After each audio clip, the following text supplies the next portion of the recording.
vous avez un problème mon côté. Papa Zaki, vraiment un homme. Problème en bon côté. Non, non, Papa Zaki, un homme intégré dans la Belgique. Il n'y avait pas de raison. Et pourquoi ça n'a été tout c'est un gouvernement. Statut naïe, parce que voilà, à ça la musique, à ça la musique paye, à ça la musique il y a longtemps. Mais il y a ça la musique à Congo, ça il faut qu'on se le dise. Je pense que Baliki 5T.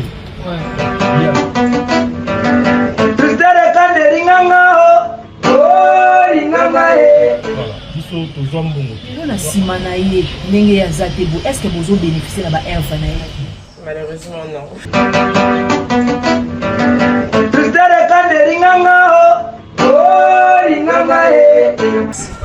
Wow. 77 facettes. Même moi aussi, il y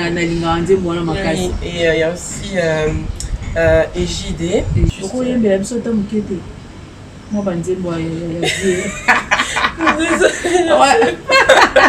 saurais pas, j'ai pas. Le bowling c'est 77 facettes. Attends moi tu as qu'à te rater. Voilà. Na motema na kobosa na te.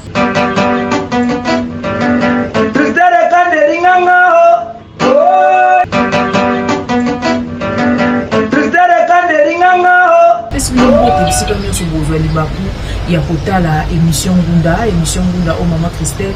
Quand dit à présenter rapport à Bino, émission Gunda Boyebi qui est à Ratozon Sarami, Karambo, Kala, Antiquité, pour y avoir des os à la Kibelo, Kalandé Sali Kibelo. Parce que Bato Kala déjà, Batiki déjà Nzela, il y a un bon Bakino, un musicien, il y a le Bamono surtout Bazolanda. Il y a un moni à Congrès, Baromo, Baya Cité Zate, parce qu'il y a un souci Salamanango, Ndenge, pour le Bakabo, Lelo, Nangunda Lelo. Au Solola, et puis Nangunda Lelo, au Sola Mille Pena, Alanga Nzembo, Tobeng Alanga Nzembo, le quoi, t'es musicien, mais alaki Drumer, ya Zaiko, na Kongo ya Merijo, Kobino Nyosu Bobadai, Kobenga machine à Kauka, Yende Tokosolola, Lelo, Kondo, Aouti Kokosasiko, 5 ans depuis à Tikabiso, 5 ans na Ekokaki, na mois d'août, Oyo, Tokosolola, Tokosola musique à Salaki, Tokosolola, Pena Masona, parce que Nenge Balobate, Moto Ayebani Akufarate. Moto ayebani akufarate ba œuvre na ina makambo sala et tika naka ko lobela ka libela bon lelo ko sula pena Merijo ko alaki Drumer ya Zaiko Langalanga akotaki Zaiko Langalanga na 1970 ayi kokoma penza Drumer pena ndenge ezalaka penza machine pena nde banda ko benga ye na 1971 bon asali ba preuve na ye penza ebele na kati ya Zaiko atie ba nzembo ya kitoko abeti et puis azaki fidèle pena na Zaiko Langalanga. Bongo lelo tokosola bongo na mwana na ye na kombo ya Yves Merijo nde yende na yindi na émission Ngunda ya lelo na yende tokosolola Merijo tokosola pe ya ko recadrer mwa ba makambo suso bato baleka o ba histoire suso bato babeto ezala bongo te lelo penza na émission oyo bokoyeba pena histoire ya Merijo malamu pe ya ko recadrer mwa makambo. Voilà, merci beaucoup. Avant na kotsa invité na ngai na profiter kopesa mbote na batunyo surtout au bazota la biso na pesa mbote na Jean-Claude Mabanzo Africa Business Center balobi bongo contre mbongo so ni ça la transfert ya kitoko olingi penza ozo mbongo ozo loza na Suisse oza na Canada partout dans le monde et sika okoti na mbongo na vraiment abonné difforme eza bongo na Africa Business Center ya on appelle Jean-Claude Mabanzo mbongo contre mbongo il a dit la fait na pesi bambote belé na pesi c'est dit presque comme adhérent bambote belé na Berlin bon séjour na yo ici ko tambisa makolo na peso bambote belé na mama télé Afro Shop balbiso lingo manger bio kende na Rotterdam chez mama télé au somba bio bien so ningi zala kaka mbote na honorable ne rombongo babifu mabanga moyo so lingo tangisa mwana bien kende na école mama Pemba kuna na matete en tout cas enseignement exactement sans plus tarder na ko invité na nga pour to banda vraiment pour cela masolo na biso. Donc, on ça Yves Bambote Belé. Bonjour Yves. Bonjour maman Christelle. Bonne santé. Santé ça va par la Christelle. Santé ça va, bah la membre pour la zone que santé ça va. Nangi quand même yo moko mais quand se présenter le son na bango pour na ba o ba ebioté ba me kasko pour le moment. OK. Moi c'est Yves Elobi. Je suis le fils de Elobi Ngekerm. Surnom qui est Merijo, je suis son fils, je suis l'un de ses fils. Vous êtes l'un de ses fils, aux quantième de la famille dans le Je suis le troisième. Le troisième de la famille, il y a Bana Boni, pour battre les bébés, il y a Bana Boni. Donc nous sommes à 7. Nous sommes à 7, il y a 3 garçons et 4 filles. 3 garçons, 4 filles. Papa Merijo a sali ba exploit nae, a sali musique nae, a qui Drumer o yazaki reconnu na mboka, ninge sala kame question na autour nayo. À quel moment est que papa est musicien? Bon, nae ba ki en très tôt, hein, je crois que j'étais dans 4 ou 5 ans, mais bon voilà, maintenant mon kaka bono. Je me rappelle, depuis notamment, on a assisté à un concert je crois qu'une fois. Concert, nous avons fait dans la télé où on a visualisé à l'époque. Donc, seul concert, on a fait il y a des concerts. On avait moins manqué. Mais bon, après, tout le monde a rien activé. Mais à la maison, il y a vraiment 2 personnes différentes. Dans là, quoi, dans la TV, il y a la musique de mais il y a une famille, il y a Bana Boni, et puis il y a Zaka Kanté dans la famille. Bon, il y a Zaki, le nom de la famille, alors Bazalaki, le nom de 7 aussi, il y avait on connaît tout le monde, Poufa, ça qui disait plutôt, et donc il y a quelque chose en connexion avec le souffle, il n'y a pas longtemps dans le charme. Et voilà, là pour l'instant, 4 filles et un garçon. Batikali 4 filles et un garçon, mais Joe a sali ba presse na ko na malanga abeti penza ba tunaye et puis même Joe a participé ba rythme na kati ya zaiko pour ba reconnaître ka le quoi grand ba rythme sur le quoi ba style kavacha yo mutaya nango ba biloko msusu wana oya kota ke na musique wana mais ndenge bozali ofanda en tant que papa na bino na ngo mekana ko yebisa biso bobanda osolola nini pour la musique na bon c'est vraiment drôle, mais bon. Tout le monde sur la maman musique, tant que Stokoli. Je me rappelle une fois que sur la maman musique, je crois que nous avons été avec la Mabès. Quand la salle qui nous a cette fois-ci. Alors, on est là comme tout jeune à l'époque, ça. Nous avons la musique, nous avons il y a une cassette. Et puis, on a mis la cassette. Parce que tout le monde a beaucoup plus. La musique extérieure, donc la Lionel Richie, Phil Collins, la musique américaine. Tant que tu as une cassette tournée dans le Yoka, orchestre, c'est un donc les aussi invité, donc la petite musique quoi.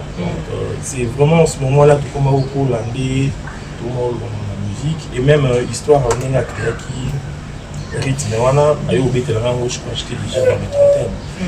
Donc voilà, maintenant là il était relax, tu vas nous revendre la tobie comme un soleil délai, on a eu la secret délai, on a oublié la musique, mais les cas, tout ça. Donc voilà, c'était vraiment tout ce qu'on a déjà pour tobie comme un soleil. Ouais, mais attends, cause à la moine, il y a musicien. Au vivant, on est nini. Cause à la moine, il y a star, cause à la moine, il y a mutumo commis, à yebani, à sali batose, mais au vivant, on est nini.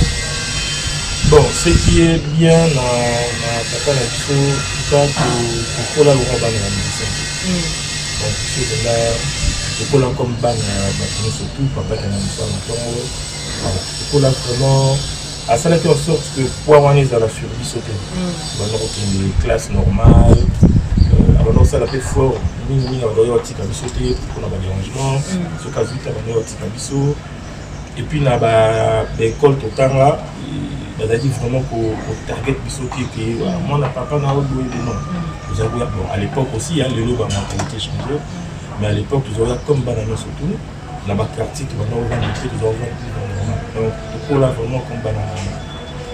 Pourquoi le quoi banane normal en tant que malgré Zaki Drumer mais Azaki na donné ya kokuma banzembo na ebele sala vraiment tangwa na kata ya Zaiko banzembo ebele ça est-ce que na banzembo o mérite ya yembe ça pe na banzembo ayembela pe ayem o akota famille beta yembela mwana moko non donc il y a un autre ça papa Zaki vraiment pour ça la part des choses. Les musiciens, papa. Kalinga qui vraiment qui a côté sur la musique. Bon, voilà, mais excepté tant que dans concert, concert sous bon, il y a un autre bout à la table sur concert, tout concert est fini. Vous autres, à collègues, nous sommes au revoir, à la vidéo. Mais vraiment, il est aligné à vous avez vraiment les bandes la main. Bon, voilà, il y a quand même d'autres chansons où on a eu 40 minutes que non, à ça, par rapport à l'histoire de l'histoire. Mais qu'à côté de sa bisso, on a bandé, mboyé, mais la bisso, bandé, merci beaucoup. Bandero Bataille, on a dit que la Yves Merijo, micro, ameka pour expliquer biso quand même papa nae, ameka pour tel sa biso, oyo ya yebi pour na Merijo. Et puis concernant l'Iwa Merijo, moi ma kabouime belé. Moi les gens disent bima abela kaboye, azon sakaboye, azon mais le quoi tozana yo, les deux a vraiment vérité parce que yo koyi sa biso bo solo et lo koni Merijo et mema qui na l'Iwa et pour ma kabouime obsèque na et les kandengeni mais on a dit que l'on maloba o loba o zana on koloba et puis na koti ça ba question en attendant na pesimbo tebele na ya Flori Mamengi di Konga di ko isanko ima kale na Paris na peso mbote na Franketo mokonza Villeneuve Saint-Georges mbote na bino penza mais quand on kobete la biso et là on est ça là que Merijo azasu. Bon, déjà papa a comment qui mon âge na vie na nyenge ya kola qui déjà comment il déjà coupé la maladie du cœur. La maladie du cœur on a banné quand déjà naki ça là qui est déjà ma malaise naki puis ça les gaz a eu des poteaux pour suivre les soins courants. Et puis vraiment il est stable, comment il est stable. Même il y a des cancers où habite à la poteau, on est on est invité, nous allons vivre normal. Mais bon, mon âge pour ça qui a déjà 65 ans.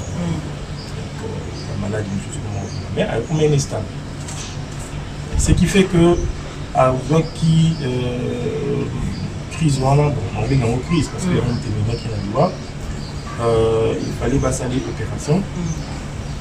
Opération voilà, opération c'est vraiment force il y a cœur. Si on a un cœur on peut supporter et comme déjà d'acquis dans la côté avec la faiblesse cardiaque donc à supporter qui était opération les gars qui bien abîmé à donner une normal mais après voilà pour s'accentuer dans un autre hôpital il avait fait à côté de l'hôpital le 2 juillet d'ailleurs le jour de mon anniversaire si ailleurs il fallait le 27 août ça l'a dit presque 2 mois en hôpital. Ça là presque 2 mois en hôpital parce que mais il doit commettre un cancer, bah 2 mois. Voilà, exactement, c'est faux. Et Azala il a un cancer. Même opération au nom de Banayo, je ne peux pas dire ce que j'ai fait opération à Nîmes, mais Azala il a un cancer de foie. Opération on a fait un cancer.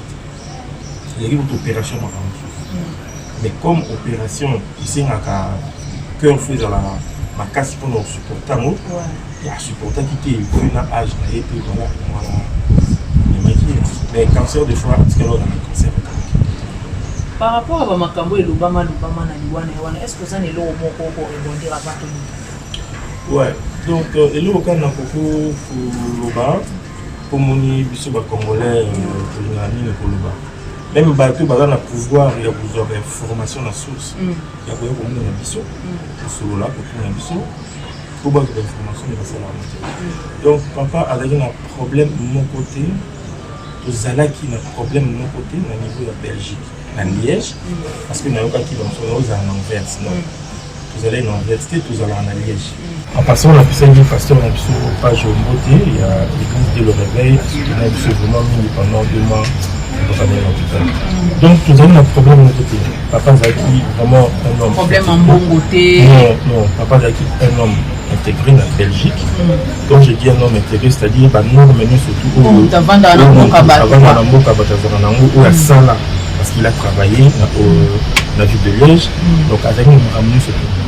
Il n'y avait pas de raison pour qu'on s'en ait tout c'est un gouvernement pour tout y a pour rapatrier. Déjà dans un premier temps, vous avez la raison de rapatrier. parce que bino bana boza derrière kuna biso tozaki déjà une grande partie tozaki déjà kuna mais vu statut na ye parce que voilà asala musique atika musique pe atika pe musique ya longtemps mais eloko asala na musique à Congo ça il faut qu'on se le dise je pense que baleki 5 donc il y a parmi les pionniers au bassin d'identité de la musique congolaise et l'identité de la musique africaine. Donc voilà, on a eu des appels, il y a pas tout pour souhaiter qui va les battre vu le statut naïe, petit année va entrer en Belgique. Donc elle a quand même parmi comment je peux dire la figure emblématique. Oui, Azan ici congolais en nene. Donc banna qui baya au lélé, surtout banna kauka peut déclarer qu'on est. Voilà, exactement. Mais bon, on a eu à parler avec la famille parce que Bissot Tozabana, on a eu à discuter Bissot Banapé, de Sololi, de trouver juste un milieu, de trouver qui décision, il y a quoi accepter. Nenges Arabes, surtout comme il est et puis voilà, les marches, les salami. Vraiment, c'est une équipe beaucoup plus aussi appui il y a tonton Lolo Bameso, je crois qu'à l'époque, avec conseiller financier, je pense, il y a le président de la République, donc avec vraiment proche naïe. Donc, vous allez faire un projet, il fallait passer à la année 2020, malheureusement, on fatigué à l'issue. Donc, avec appui naïe, il s'est dit que tout accepté, et puis à l'année de Maramoutou, il y a des cas et à la suite, nous sommes congolais on est venu à Kinshasa, besoin de son charge. Ça c'est sûr, hôtel, à manger et tout. Mais on n'a pas eu deux enveloppes ou enveloppe moko ya gouvernement. Likambwana nde bomamboka, likambo bomamboka yango wana. Balbi ke bozwa mbongo ebele, ndenge gouvernement ndime ko rapatrier corps, bozwa mbongo ebele, boyena bomé. À la fin bozwa mbongo ebele, mais M6 ba mbongo yango bino mo boloba ke bozwa mbongo, mais ba tout ba fima bozwa mbongo, lelo to ko eba vérité. Voilà, biso tozwa mbongo, tozwa enveloppe ya gouvernement, ni ya président de la République, ni ya première dame de la République, ni ya mutu moko quelconque. Tozwa 4 enveloppes pour une amour na kati bapé ça va tout partie ça couvrir le niveau ya gouvernement ya vie. Na gouverneur ya vie. Voilà, donc mbongo puis bapé ça non pas ya vie. Donc nous comme biso bana tozaki wana voilà stotika ba misala c'est pas que on devait venir ici pour banda uzila bambo on travaille biso tout ça là na biso voilà donc mais qui ba mon pour aider biso ningi to yaki to tonaki on a laissé des enfants là-bas et tout ça voilà ça enveloppe ya gouvernement la présidence de vraiment na kosenga vraiment ba te délai au bazar na makanisi wana batika na bango parce que nous papa biso aboti biso a éduquer biso a tenir biso a pesi biso vie nous amène ça pesi biso vie nous avons la vie où nous avons la richté mais on sait se débrouiller et puis pour ça on a biso en charge et puis pour la vie en charge donc tout ce qu'on fait pour lui il y a un bon biso tout ça là pour notre papa. Donc, loin de là, et puis, ils ont déjà, mais voilà. Mais vous avez un problème dans la famille, par rapport à l'éloquent. Non. Clairement, comme ça, non. Non, tout ce qu'il y a un problème, voilà, il dit que la famille, parce que c'était. Je dirais quand même avec mon admission. La famille, voilà. Donc, ce qui a accueilli, ils ont pour ma casse. Mais le petit gars, vous avez un problème sur ma gambo.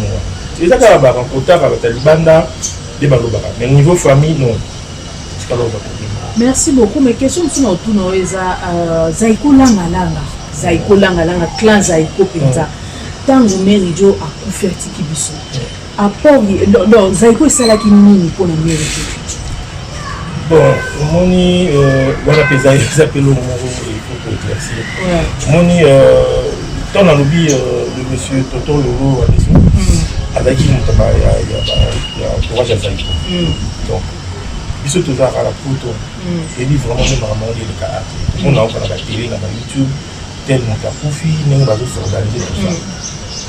Il fallait ils ont organisé par présidence. Donc, ils ont conseiller président, ils allaient s'occuper dans le ministère de la culture. Ils allaient comme ma gouvernement, ils allaient vraiment présidence. Donc, du coup, ils ont la photo. des papas Jossard a dit quand même pour dire que non, il faut vraiment tout ça l'organisation comme il faut. C'est vraiment lui qui a vraiment beaucoup aidé. Côté organisation, côté parce que Ayaki a en tant qu'artiste, a poussé la bonheur. Donc, orchestre, habite un orchestre en société, habite à Kaka Nazaïko. Donc, habite à Kaka Nazaïko, habite un orchestre en société. À Kende Sika Moussouté. À la fidèle Nazaïko. Oui, donc, tant qu'à Bakabouani, Papa Jossard, à l'époque, on est à Salaki, album Naï, mais à Tika habite un orchestre en société. Donc, du coup, tant que Zoya Naïna Congo, il fallait quand même Zaïko est à la paix présent parce que ils ont combo en fait style ils ont le ils ont parce que c'est un Zaïko mais c'est lui en fait donc voilà Papa Jossard Zaïko et il a d'ailleurs je le remercie à ça voilà ça qui organisation les gars les Kaki Zaïko Betaki voilà tout était bien il a vraiment beaucoup participé donc à niveau orchestre tout était bon bon à niveau de l'Europe parce que tout ça là il peut observer comme tous en Europe papa Gina Efong et Bazalaki notre tonton Adamo Ekula tout ça rien à dire Bazalaki donc la mission bah yebaki pour ya wana même la mission où bah betana été Bazalaki wana pour puis c'est bonheur wana merci beaucoup on continue pour solo là mais il doit y bandir le délai à ça bandir le délai de 77 passé tourner un moment batika ezala conseil mo boye so mutu basale moi passe mo fois quand tandi mbwana o salinge tikali elembo na mutema nanga boye na boye asali bandir le délai mais lelo na simana ye ndenge ya zatebu est-ce que bozo bénéficier na ba œuvre na ye bon pour bénéficier na ba œuvre wana bon c'est un peu compliqué, toujours dans la situation où ils sont un peu ambigu, ils sont un peu compliqué pour nous, vu que mon n'a pas poto, tant que n'a pas poto, la situation fait c'est un faut bouger mon combo, ça m'a beau. Donc c'est aussi parmi l'une des raisons où c'est là que tout pour attirer à Congo. Bon, on est en train de suivre ça, comment est-ce que tu vois ça là-haut, parce que l'identité change qui, puis c'est des accounats, tout ça, donc c'est un peu compliqué. Mais voilà, c'est Obalobaka, c'est de l'or qui est caché quelque part. C'est de l'or qui est caché quelque part, mais de son vivant, à Zouaka. Si, à l'époque, je me rappelle même avant, parce que à Kotakuma qui n'a sa scène, à l'époque, on a la zone qui on a dans la Sonika, qui nous touchait. On le savait, qui nous touchait, mais est-ce qu'on a le boindenge président Chaza, président Sokoda, yende yende azo konza kuna na Sokoda. Ata ceux qui na niveau ça c'est kuna ndengo le mambo ba kombo pour tout ça compliqué mais le niveau ya awa Sokoda peut ça donne quand même quelque chose. Je ne jusqu'à présent non. Je crois une fois je pense, une fois mais quand tu es à qui moi bah moi qui va faire ça voilà tout ça. Mais non vraiment mbongo ba pesa na son écran non c'est tout non tout touche à mon mais na musique nyonso asali yo en tant que mwana na fils na ye okoloba ke il a vraiment bénéficié de sa musique. Oh ça c'est bon bénéficier là bon âge on a l'éducation on a vu je vais dire quelque part dans oui et non. Oui, pourquoi? Parce que il a eu le temps, il a fait sa éducation, pour les petits morceaux à l'école à bien, il y a le temps, il y a une ambition du sida au de l'eau, et puis tout dans la morale, mentale, éducation, tout dans la force, tout dans la c'est vraiment ça le plus important. C'est vraiment ça le plus important. Parce que la musique, bah comment côté beaucoup plus papier matériel. À papa na bango, azalaka boya, azala machine, ya kauka, tikela bango nini. Mon ba question on est tout na pratika nini. Si vous bateau, mon niveau bah maman héritage on a mis sur la vie après héritage en haut. Mon atteint sur le passage à mon côté, il va bouger à monter. Déjà, ils sont importants dans la vie à mon tour. Ils ont sagesse, éducation, intelligence, si Dieu donne la grâce. Voilà, pour ils vont gérer. Puisque l'autre rôle, il y a ma femme, rien du tout. Et seulement pour autres gens, nous permettre de l'eau tout mettre un peu pour tiens le beau pour nous aider maman la fête calibre tout mettre un peu tout ça la vie na biso voilà toi avancer la vie comme tout normal c'est ça le plus important le reste là non mon que ma musique à la musique à l'autre là et puis voilà il y a voilà mais le plus important ils ont obligé tous aller c'est ça le plus important. Merci beaucoup. Vrai ou faux, mais il doit kota prison ya et café là na ba 54. Ayo ka mo ouais bon ayo ka pininga ba tonton na ba le beta mana 84 mais il doit kota ke café là à kota la prison. Ouais, à kota la prison c'est ma mineur et tout ça.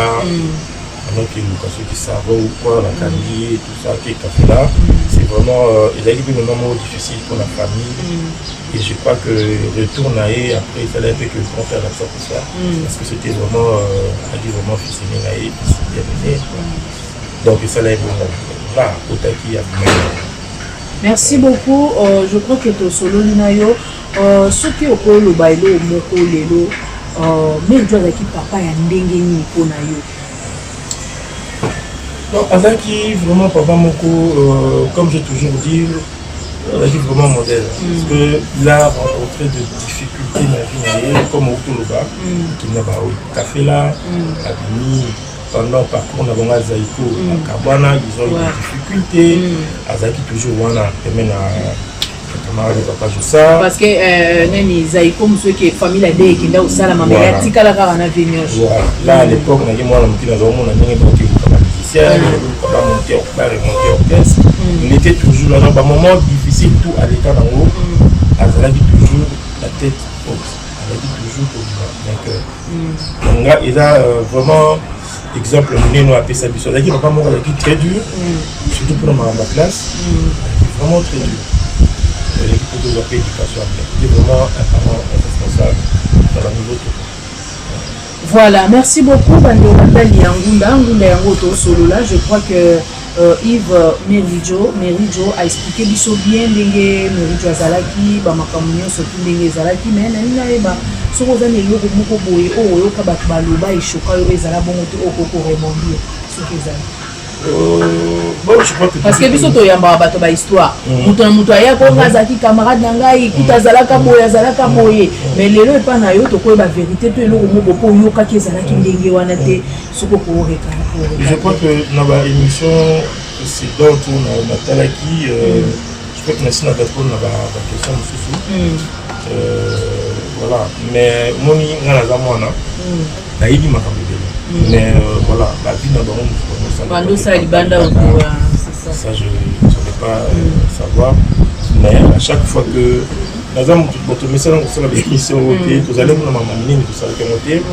donc maintenant je pense qu'à chaque fois qu'il y aura quelqu'un qui viendra dire n'importe quoi donc on va essayer de recadrer pour tout rétablir la vérité parce que Azaki les lots parce que ah non il y a ça biso les lots alors bon on a beau même pour la autre polo débrouiller parce que valeur na sala kana et puis d'abord le bas oui bah que tant que vous avez mis n'importe tout le monde en haut donc na matanga na tant que vous avez mis n'importe donc c'est pour dire qu'il le savait mais au moins il va absolument tout ça et puis il est vraiment attaqué la dégoût à ma musique à arrive vraiment la début parce que le lot maintenant qui n'est plus là si vous avez internet on en parle de partout on en parle de partout rythme les obétaments partout dans les États-Unis partout il y a un tunnel qui droit voilà maintenant voilà exactement maintenant et là on a pour ça dans Congo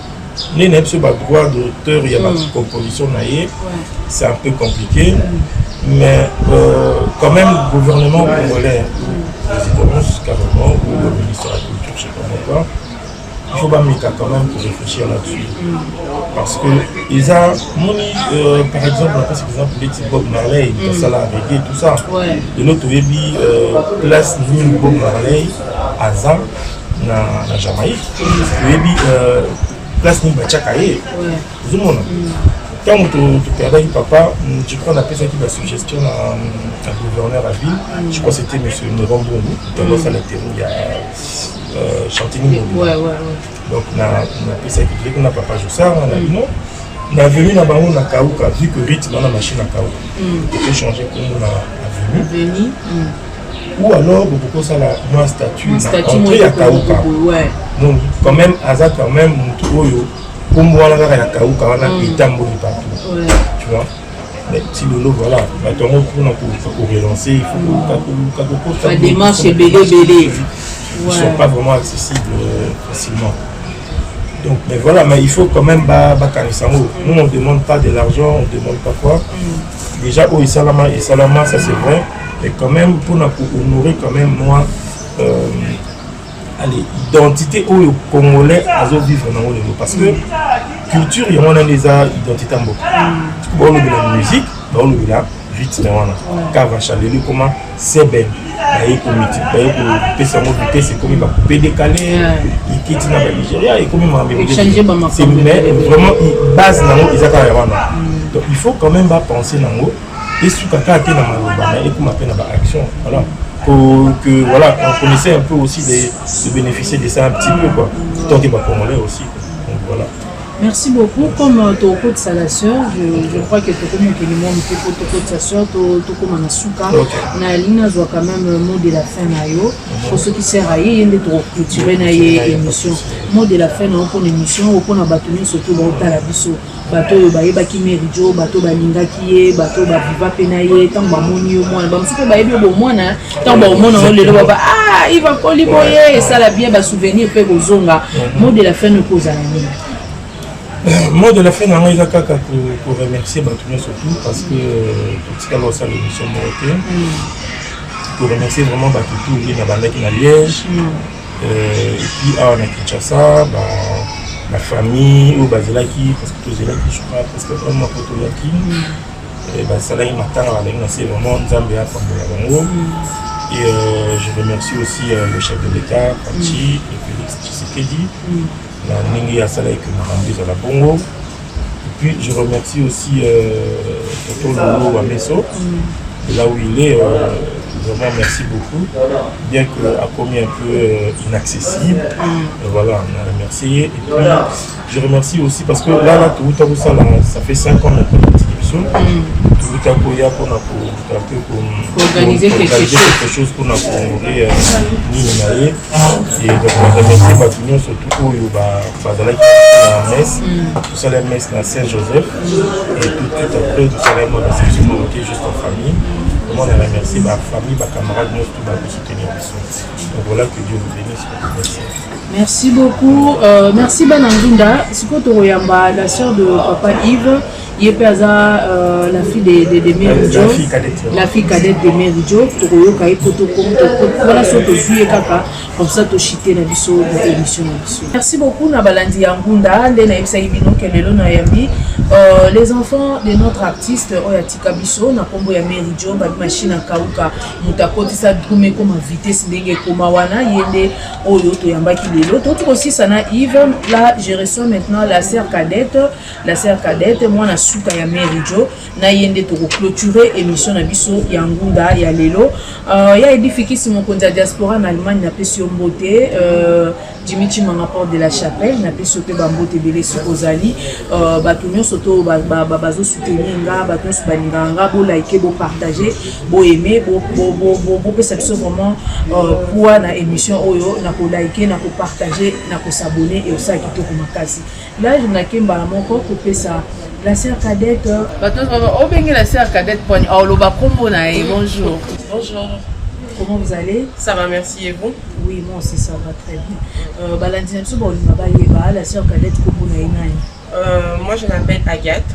Je suis la cadette de Papa Méridio. Vous êtes la cadette de Papa Méridio. Au vivant de musique, malheureusement, non. Autre là, on a pensé à mon non. Voilà, mais au Talakango, Monakango, ça te fait comment tant au Monaka, concert naé, musique franchement, de son vivant, c'était pas vraiment quelque chose que j'étais vraiment à fond dedans. Mais par cette histoire, oui. Mais depuis qu'il est parti, je me suis vraiment plongée dans ça et franchement, ça ça me donne beaucoup de force quand je le vois vraiment en train de jouer, des interviews et tout, et ça me fait gravement plaisir. Heureusement qu'il y a ces images, parce que voilà, s'il n'y en avait pas, je ne sais pas comment j'allais faire. Ouais. Ngoye batende no ngaki osala mais na banzembo na oyo bayebisa ke onzembo ameri jo nzembo nini ya yebo na osipetisa ba makasi 77 x 7.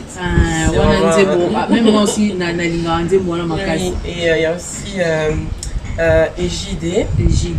Oui, et il y a plein, mais vraiment c'est des chansons que j'écoute le plus souvent. Ouais. Nzembo yo quand nini yango wana na 2020 esali ke papa tiki biso écoute ki wato ka indeli. En fait, si je commence à parler de ça, je vais commencer à pleurer.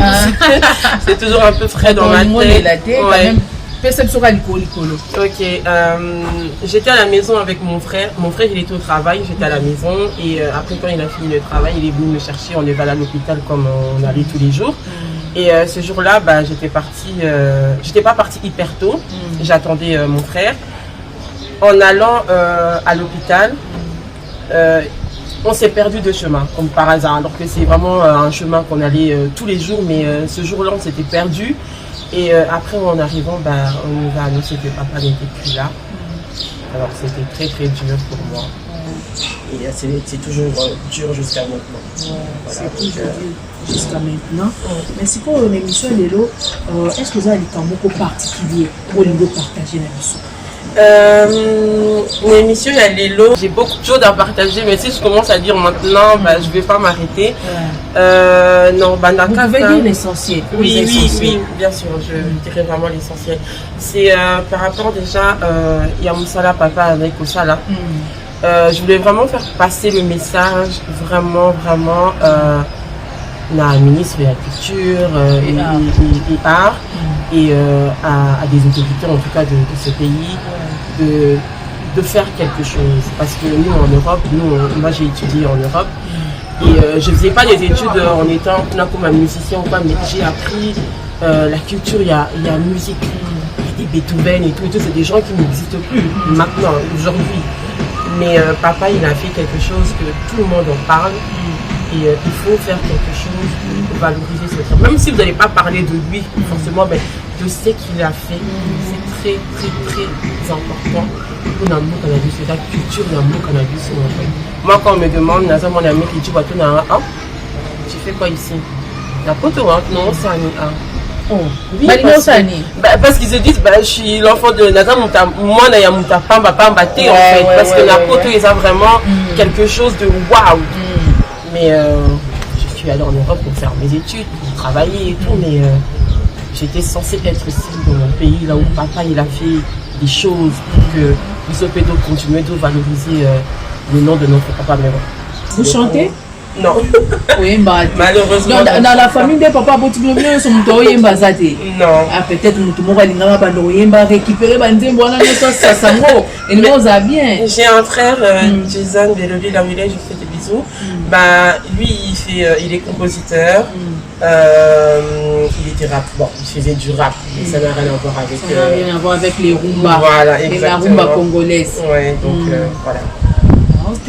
Maintenant, au lobby de la ministère de la Culture, et là on est le concret au limite de la parce que ma œuvre n'a ezali. Non tout son il va à lobby que jusque là, banda kei, besoin on a mais le côté na ma œuvre na. Est-ce que là on est peno au coussin gouvernement to bateau ba réquisition comme solo parce que banzembo on écoute ça mbongo, mbongo on ezali. Mais bozo simba ngote pourquoi? Est-ce que là on est au Koloba? Alors, et là, on a compris Koloba, concrètement, vraiment, et ça que, pas reconnaître le ministère d'Anaïe, tous n'ont pas droit.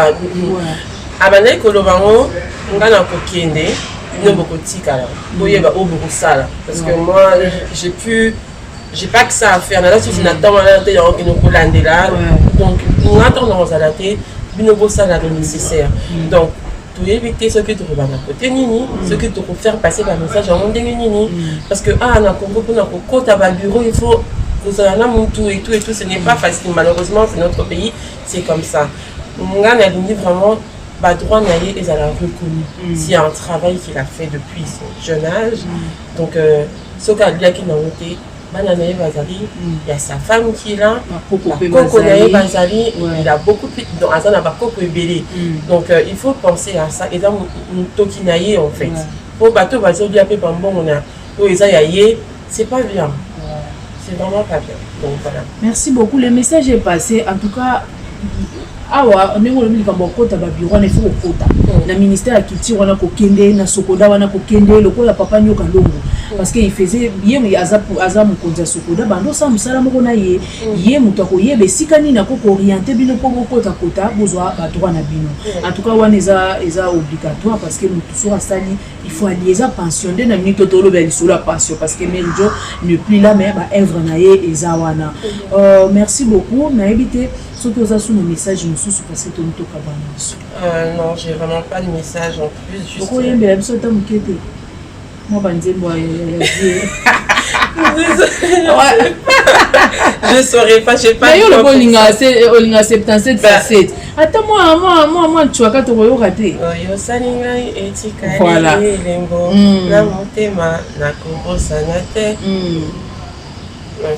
Merci beaucoup. Merci beaucoup, merci beaucoup. Aux salutations, Bambote, Batotiki Kuna Bella. D'abord, je voulais dire merci à toutes les personnes qui nous ont soutenus depuis 2020 à maintenant. Franchement, merci à vous. Et papa fait 5 ans cette année, donc c'était vraiment hyper lourd, mais bon, merci à tout le monde. La salutation d'un PC Batonian sur Kakambote. J'ai fait des bisous à ma fille, la petite fille de papa Méridieu, qui est Ashley Belobi. Des bisous à tout le monde, hein, mon frère Jason, mon frère, ma soeur Nouchka. Tout le monde va taper là. Mon tonton Adamo. Papa Adamo, merci pour tout et je te fais plein de bisous. Tantine Ange et voilà, beaucoup de gens, si je commence à citer, ça va être compliqué. Donc merci à tout le monde et des bisous à tout le monde. Merci beaucoup, merci beaucoup. Merci Nabino Balandi, Nabiso Yangunda, merci Nabino Bolingaka, Christelle Kandi, officielle télévision. Abonnez-vous, likez, partagez sur une émission Oyo. Et un message Oyo, famille, et Lingi et Komissa, Nabato sur une émission Oyo. Il faut vraiment au partager, au liker et puis au commenter et que ça la bien. Liker, partager, commenter et ça qui tourne. Si vous voulez. Oui, je voulais juste dire, excusez-moi, bonjour à mon oncle Onassis qui est à Liège. Et ça, un café Onassis à Liège. Donc, merci beaucoup, mon oncle, et on te fait pas de bisous. Oncle Café Onassis, on te fait des bisous, on te fait des coucous. Merci beaucoup, merci Nabatio sur Batalibiso, likez, partagez, abonnez-vous. En tout cas, vous avez belé dans le content, on va comme la bino lelo bino news tout est beaucoup troublé ngai. En tout cas, on a pesi bambote na Batio sur Balinganga, Jean-Claude Mabanzombo rencontre Mbongo mbote na yo. Maman Nicole, ya papa Joe Malembe, ba parents na Rotterdam, na pesi no mbote belé. En tout cas, vous avez belé. Merci beaucoup à Luka Kambay, mon réalisateur. Merci beaucoup. Pour la Moussalo Zosala, en tout cas, tout le monde Balasima, Nangoudès. Il y a votre Seda Bilele, pour la Solola. Cette fois-ci, à Pessa, à Solola, des meilleurs, la madre Christelle Kande, officielle TV, place de Banorozoa. Tout sauf le côté, quoi. La madre Christelle Kande, officielle TV. Masolo ya Moka, masolo ya Mikili, ya banduliste, ya ba comédien, sport penakati, pourquoi pas politique. La madre ya bino, ayana ba changement, ayana maramba danse. So le sida bilé la lobina na boboya. La madre to kozela kaka. Oyo yo zo promete, oyo prometa changement na kati ya la télévision. La madre, votre la madre